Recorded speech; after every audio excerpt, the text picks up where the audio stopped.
Buen día, ¿cómo estás? Bien, bueno, es un tema los datos, ¿no es cierto? Los datos bancarios y los miedos, ¿no? Los temores. Sí.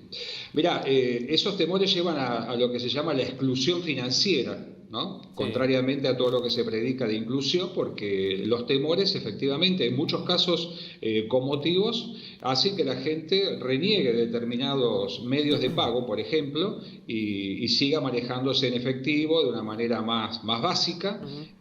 pero tratando de evitar estas situaciones. Creo que podríamos dividir como en dos planos el tema de la seguridad de tus datos, que tiene que ver con lo que podemos llamar la utilización de los plásticos, básicamente tarjetas de débito y crédito, en lo que podemos llamar transacciones presenciales, ¿no?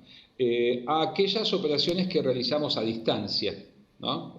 Operaciones de comercio electrónico, por ejemplo, a través de comercio electrónico. En el caso de las operaciones presenciales, la recomendación central siempre es la misma, no perder de vista tu tarjeta, ¿no? ¿Eso qué significa? Que si bien estamos ya en un proceso de recambio de plásticos, que vamos pasando del plástico con la banda magnética tradicional, que pasan por un postnet, y para realizar una transacción, hemos pasado al esquema de las tarjetas con chip y ahora estamos yendo a las tarjetas estas que vos podés pagar de manera contactless, ¿no? Digamos, sin necesidad de hacer contacto con tu tarjeta. A ver, en la banda magnética de tu tarjeta de crédito o débito están todos tus datos. Está tu nombre y apellido, como figura en la tarjeta, Sí.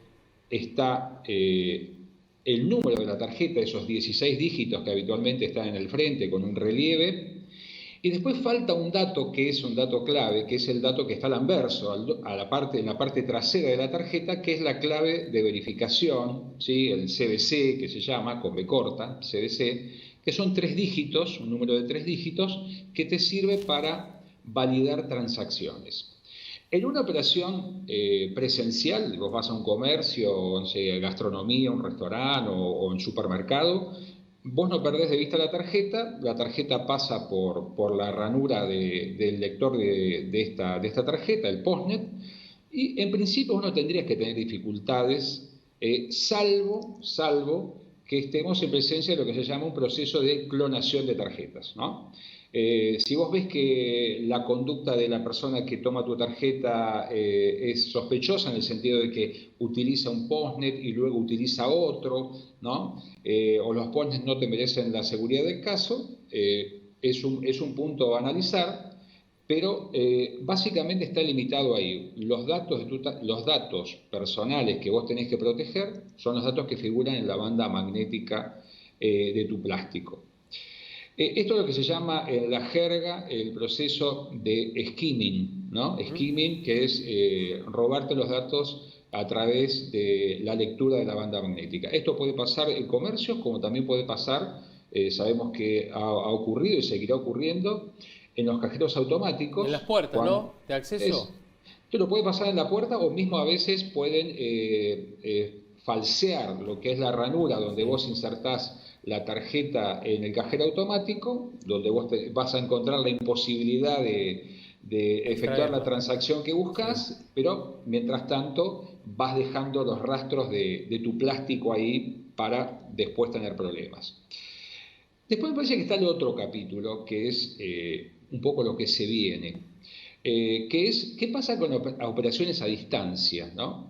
Y ahí cobra vigencia este tema del código de verificación que hablamos, que está al dorso de la tarjeta de crédito, que es cuando vos querés hacer una compra de comercio electrónico, el sitio donde vos estás comprando te pide que ingreses el número de tu tarjeta y que valides, porque como hay estafadores del lado de la venta, también hay estafadores del lado de la compra. Ujú. Entonces, quien te está vendiendo quiere tener la seguridad que la persona que está haciendo la operación remota, en este caso, efectivamente tiene la tarjeta en su poder y te requiere que vos le pases este dato. Ahora la pregunta es, en esto que planteabas vos, la protección de los datos, ¿no? Porque vos ahí estás franqueándote absolutamente, ¿no? tenés que ver en qué tipo de sitios estás haciendo esta transacción, ¿no? Para eso tenés que ver lo que llamamos la extensión del sitio web en el que vos estás operando, ¿no?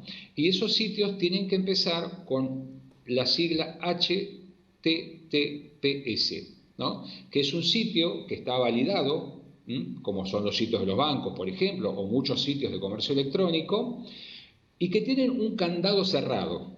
HTTPS, ¿no? Todo en Exactamente. minúscula. Todos Todo en conocen el minúscula. HTTP, hay que buscar los que dicen HTTPS, Ajá. que esos están como más Exactamente, encriptados, ¿no? son safe, claro, exactamente. La S de seguridad, por decir así. Y que te muestran el candado para que vos visualices un candado cerrado, que es el que te daría las garantías de que vos estás ingresando realmente tus datos a un sitio seguro donde no van a ser utilizados en tu contra. Recordemos hoy también que el tema de comercio electrónico te permite a vos operar con la tarjeta de crédito, con una tarjeta de débito, o incluso también podés realizar los pagos en efectivo, ¿no? Vas pagando a través de las redes de pagos tus operaciones. En términos de seguridad, si sos usuario, te interesa empezar a explorar este terreno donde cada vez más operaciones se van canalizando por esta vía, la tarjeta de crédito tiene una ventaja adicional sobre la tarjeta de débito, que es la posibilidad de desconocer operaciones, ¿sí?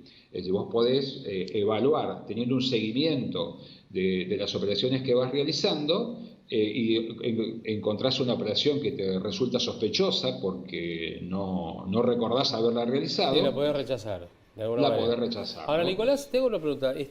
Por ejemplo, ¿qué datos dar y cuáles no? ¿Cuáles son los datos que se deben dar, cuáles no? Uno siempre dice, el banco no te va a pedir por mail que cambie o le pases la clave ni nada por el estilo, ¿no? Exactamente. Pero a ver, así como uno se despreocupa durante el día porque tiene otras obligaciones y demás, los delincuentes están las 24 horas del día pensando cómo jorobarte la vida, por no decir otra cosa, ¿no? Exactamente.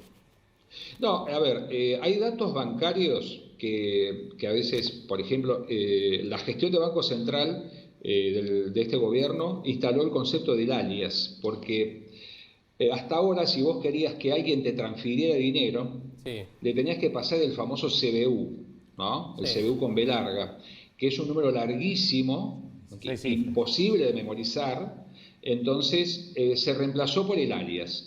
Entonces dice, ¿qué pasa si alguien obtiene mi CBU o mi alias? Bueno, estamos hablando de un dato que se brinda solo para recibir depósitos, Claro. ¿sí? No son datos que le pueden llegar a servir a alguien para sacarte plata de la cuenta. Para sacarte plata de la cuenta necesitan la clave de acceso a tu cuenta. Claro, tal Que cual. es un dato distinto. Esto estamos hablando como una especie de número de documento, ¿sí? Solamente para recibir ingresos. Y está muy bueno lo que decís vos, que están 24 horas pensando a ver cómo perjudicarte, por decirlo elegantemente, porque esto no es solamente las estafas que se dan a través de las redes, no es solamente invocando bancos, sino también invocando otras organizaciones, como el caso de ANSES, ¿sí? O operaciones que hiciste en un comercio y te piden que vos valides información. Es decir, la realidad es esta: no existe solicitud de datos bancarios, básicamente tus claves, ¿no? Básicamente tus claves, que sean solicitadas por correo electrónico. Bien. Nicolás, Eso es una consulta. dato central. Viste que muchos ahora utilizan el acceso a su cuenta bancaria a través del home banking con el celular. ¿Cuándo Así sí es. y cuándo no? Es decir, uno por ahí está tentado en el trabajo para ver si cobró o no cobró, pero ya está, por ejemplo, usando la red de Wi-Fi del trabajo, donde puede dejar ciertos datos. Vas a la calle con el 3G o 4G y también lo podés hacer. ¿Dónde conviene abrir siempre desde el celular el home banking? Es una pregunta compleja, ¿no? Porque uno va cerrando el círculo y pareciera que la única red confiable es la red propia, digamos, Claro. que vos podés La llegar a doméstica. tener. Exactamente. Las redes públicas son redes más vulnerables que las redes. Yo no soy experto en informática, pero eso es natural, que las redes públicas sean más vulnerables que las redes privadas. En esto igualmente volvemos a lo mismo, ¿no? Hay cuestiones que tienen que ver con la confidencialidad de tus datos, la seriedad con la que vos manejás, y después emplear algunos recursos que hoy te genera el mismo sistema financiero, que son, por ejemplo, las alertas de compra, ¿no? Vos comprás o consumís o empleás tus tarjetas y el banco te notifica a través de un mensaje SMS o un correo electrónico que tu tarjeta realizó tal transacción. Aquellos que han comprado, por ejemplo, a través del mecanismo de, no voy a decir un nombre, Mercado Pago, vos realizás la transacción y te llega un correo electrónico donde te notifican de la operación que realizaste. Entonces, me parece que tenés que ser cauteloso. Tenés que ser cauteloso en el sentido de decir, bueno, en determinados sitios no voy a entrar si no me generan confianza, ¿no? Porque después el dolor de cabeza es mayor. Las transacciones que sean sospechosas, digo, eliminarlas. Sí. Entender el valor de los códigos, ¿no? El valor de los códigos y no darlos, digamos, con naturalidad en ningún lado, ¿sí? Y ya digo, en las presenciales es marca presión sobre el plástico, ¿no? No perder de vista a dónde termina ese plástico, porque el robo de datos después implica, si bien los bancos en general tienen una actitud de devolución de los gastos, de reconocimiento en tanto y en cuanto vos hagas las reclamaciones en tiempo y forma, es un dolor de cabeza, una molestia y básicamente, volviendo a lo del principio, un retroceso en lo que llamamos el proceso de inclusión financiera. No, y también, ¿no? Obviamente la precaución de que tenemos que tener todos también, ¿no? A quién lo dejamos, de qué manera. No, tampoco tenemos que estar tan perseguidos, pero tener sí cuidado, sobre todo tener cuidado. Bueno, Nicolás.